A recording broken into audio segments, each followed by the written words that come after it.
الرحیم زما پاکستانیانو ورونو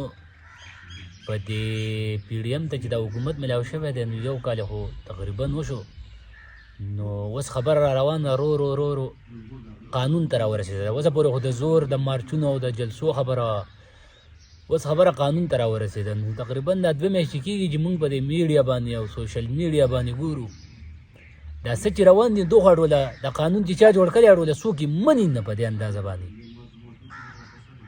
نو بهي زما د ټول پارلیمنټریر ته او د صوبایي دغه ته چې کم خلک چې دی دا قانون ناوالی او په دې پارلیمنټ کې ایسته وسېځئ بهي څه مطلب یې نشته چې نه یې منې نو سلم جوړ کړی دی ولې د میډل کلاس خلکو دپاره او د غریبانو خلکو دپاره هم جوړ کړی دی چې بهي دا وزیران او دغه به یې نه مني نو زمونږ بیا دا دغه دی چې بهي دا قانون چې که دا نه وي ټیک دا قانون چې دا ختم کړئ بل جوړ کړئ شاید راشئ دا نور ټول اسمبلی والا کښېني چې راځي یاره بهي دا قانون نه دی ټیک